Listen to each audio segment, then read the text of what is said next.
This is To the Idle, found in John Ploughman's talk by Charles Spurgeon. It is of no more use to give advice to the idle than to pour water into a sieve. And as to improving them, one might as well try to fatten a greyhound. Yet, as the old book tells us to cast our bread upon the waters, we will cast a hard crust or two upon these stagnant ponds. For there will be this comfort about it: if lazy fellows grow no better, we shall be none the worse for having warned them. For when we sow good sense, the basket gets none the emptier. We have a stiff bit of soil to plow when we chide with sluggards, and the crop will be of the smallest. But if none but good land were farmed, plowmen would be out of work, so we'll put the plow into the furrow. Idle men are common enough, and grow without planting, but the quantity of wit among 7 acres of them would never pay for raking. Nothing is needed to prove this but their name and character. If they were not fools, they would be idlers. And though Solomon says, "The sluggard is wiser in his own conceit than 7 men that can render a reason," yet, in the eyes of everyone else, his folly is as plain as the sun in the sky. If I hit hard while speaking to them, it is because I know they can bear it. For if I had them down on the floor of the old barn, I might thresh many a day before I could get them out of the straw. And even the steam thresher could not do it. It would kill them first, for laziness is in some people's bones and will show itself in their idle flesh. Do what you will with them. Well then, first and foremost, it strikes me that lazy people ought to have a large looking-glass hung up, where they are bound to see themselves in it. For sure, if their eyes are at all like mine, they would never bear to look at themselves long or often. The ugliest sight in the world is one of those thoroughbred loafers, who would hardly hold up his basin if it were to pour down rain with porridge, and for certain would never hold up a bigger pot than he wanted for himself. Perhaps, if the shower should turn to beer, he might wake himself up a bit, but he would make up for it afterwards. This is the slothful man in the Proverbs, who hideth his hand in his bosom. It grieveth him to bring it again to his mouth. I say that men the like of this ought to be served like the drones which the bees drive out of the hives. Every man ought to have patience and pity for poverty, but for laziness, a long whip or a turn at the treadmill might be better. This would be a healthy purgative for all the sluggards. But there is no chance of some of them getting their full dose of this medicine, for they were born with silver spoons in their mouths, and like spoons will scarce stir their own tea unless somebody lends them a hand. They are, as the old proverb says, gas lazy as Ludum's dog, that leaned his head against the wall to bark, and like lazy sheep, it is too much trouble for them to carry their own wool. If they could see themselves, it might by chance do them a world of good, but perhaps it would be too much trouble for them to open their eyes, even if the glass were hung for them. Everything in the world is of some use, but it would puzzle a doctor of divinity, or a philosopher, or the wisest owl in our steeple, to tell the good of idleness. That seems to me to be an ill wind, which blows nobody any good, a sort of mud which breeds no eels, a dirty ditch which would not feed a frog. Sift a sluggard grain by grain, and you'll find him all chaff. I have heard men say, "Better do nothing than do mischief," but I'm not even sure of that. That saying glitters well, but I don't believe it's gold. I grudge laziness, even that pinch of praise. I say it is bad, and bad altogether. For look ye, a man doing mischief is a sparrow picking the corn, but a lazy man is a sparrow sitting on a nest full of eggs, which will all turn to sparrows before long, and do a world of hurt. Don't tell me, I'm sure of it, that the rankest weeds on earth don't grow in the minds of those who are busy at wickedness, but in foul concerns of idle men's imaginations, where the devil can hide away unseen like an old serpent as he is. I don't like our boys to be in mischief, but I would sooner see them up to their necks in the mud and their larks than sauntering about with nothing to do. If the evil of doing nothing seems to be less today, you will find it out to be greater tomorrow. The devil is putting coals on the fire, and so the fire does not blaze, but depend on it, it will be a bigger fire in the end. Idle people, you had need be your own trumpeters, for no one else can find any good in you to praise. I'd sooner see you through a telescope than anything else, for I suppose you would be a long way off, but the biggest pair of spectacles in the parish could not see anything in you worth talking about. Moles and rats and weasels, there's something to be said for, though there's a pretty sight of them nailed up on our old barn. But as you'll be a use in the grave, and help make a fat churchyard. But no better song can I sing in your favor than this verse, as the parish clerk said, gall of my own composing. A good-for-nothing lazy lout, wicked within and ragged without, who can bear to have him about? Turn him out! Turn him out! As vinegar to the teeth and as smoke to the eyes, so is the sluggard to every man who is spending his sweat to earn an honest living. While these fellows let the grass grow up to the ankles and stand cluttering the ground, as the Bible says.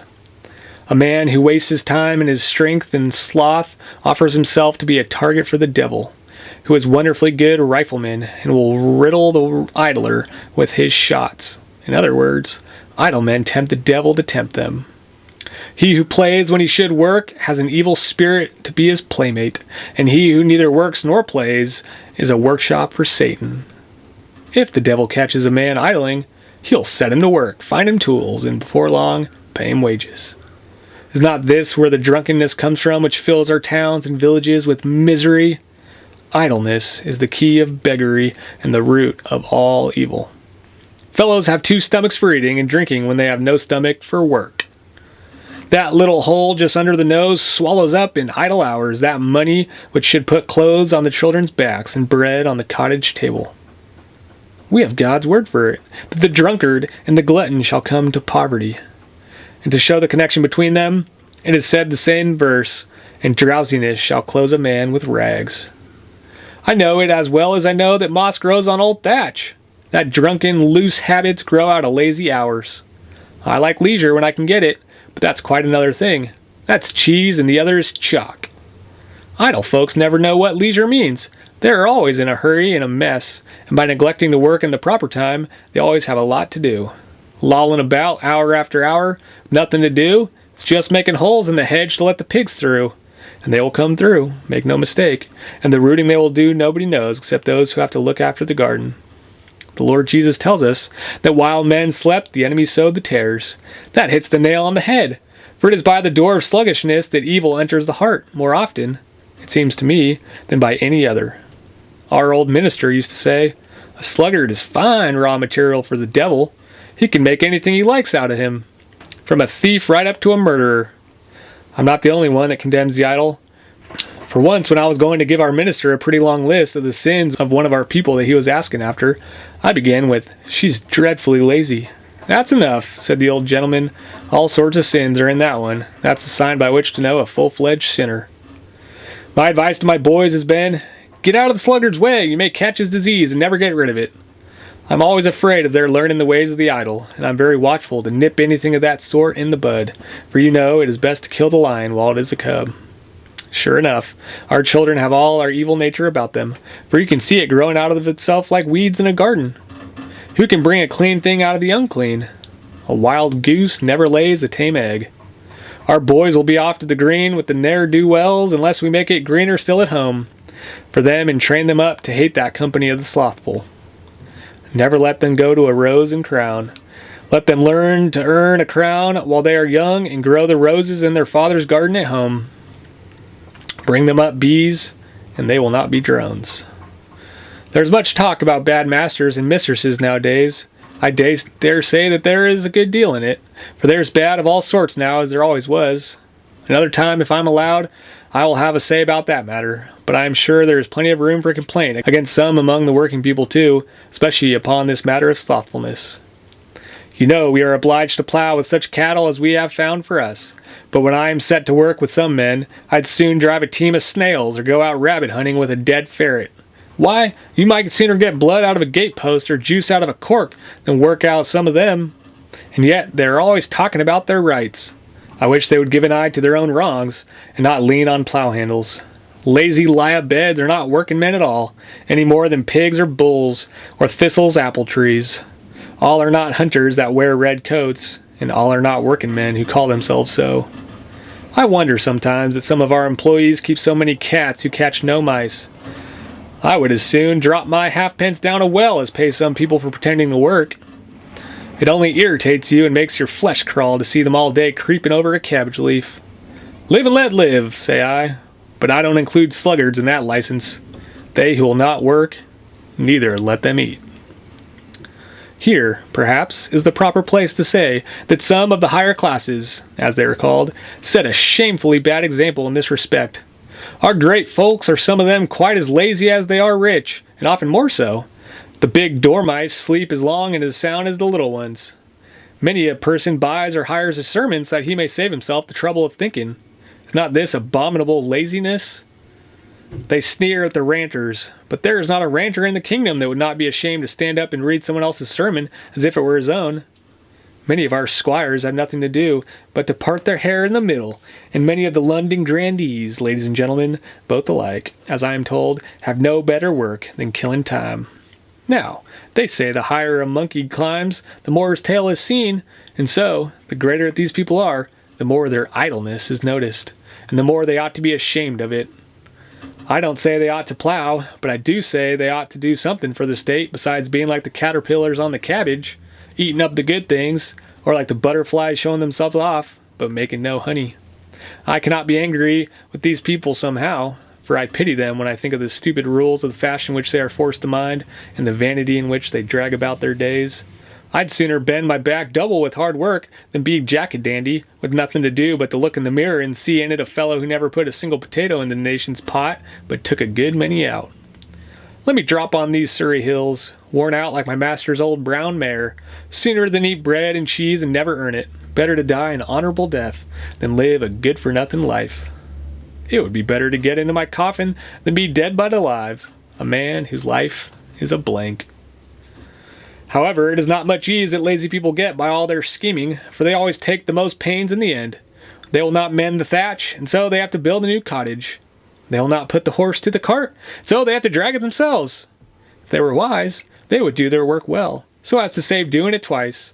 Tug hard while they're in the harness, so as to get the work out of the way. My advice is, if you don't like hard work, just pitch into it, settle it off, and have your turn at rest. I wish all religious people would take this matter under their consideration, for some professors are amazingly lazy and make sad work for the tongues of the wicked. I think a godly plowman ought to be the best man in the field, and let no team beat him. When we are at work, we ought to be at it, and not stop the plow to talk, even though the talk may be about religion. For then we not only rob our employers of our time, but of the time of the horses too. I used to hear people say, "Never stop the plow to catch a mouse," and it's quite as silly to stop for idle chat. Besides, the man who loiters when the master is away is an eye server, which, I take it, is the very opposite of a Christian. If some of the members at our meeting were a little more spry with their arms and legs, when they are at labor and a little quieter with their tongues, they would say more for religion than they do now. The world says the greatest rogue is the pious rogue, and I'm sorry to say one of the greatest sluggards I know of is a professing man of the Mr. Talkative kind. His garden is so overgrown with weeds that I feel often half a mind to weed it for him, to save our meeting the shame which he brings upon it. If he were a young lad, I'd talk to him about it and try to teach him better. But who could be a schoolmaster to a child of 60 years old? He's a regular thorn to our good minister, who is quite grieved about it. Sometimes he will go somewhere else because he cannot bear such conduct. But I tell him that whenever a man lives, he is sure to have one of them thorn bushes nearby his door, and it is a mercy if there are not two. However, I do wish all Christians would be industrious, for religion never was designed to make us idle. Jesus was a great worker. His disciples must not be afraid of hard work. As to serving the Lord with cold hearts and drowsy souls, there has been much of it, and it causes religion to wither. Men ride stallions when they hunt for gain, but snails when they are on the road to heaven. Preachers go on seesawing, droning, and prosing, and the people fall to yawning and folding their arms, and they say that God is withholding the blessing. Every sluggard, when he finds himself entitled in the ragged regiment, blames his luck, and some churches have learned the same wicked trick. I believe that when Paul plants and Apollos waters, God gives the increase, and I have no patience with those who throw the blame on God when it belongs to themselves. Now I have come to the end of my tether. I am afraid I've been beating a dead horse, but I have done my best, and a king can do no more. An ant can never make honey, even if it works its heart out, And I shall never put my thoughts so prettily together as some do, book fashion, but truth is truth, even when dressed and homespun, and so there is the end of my rigmarole.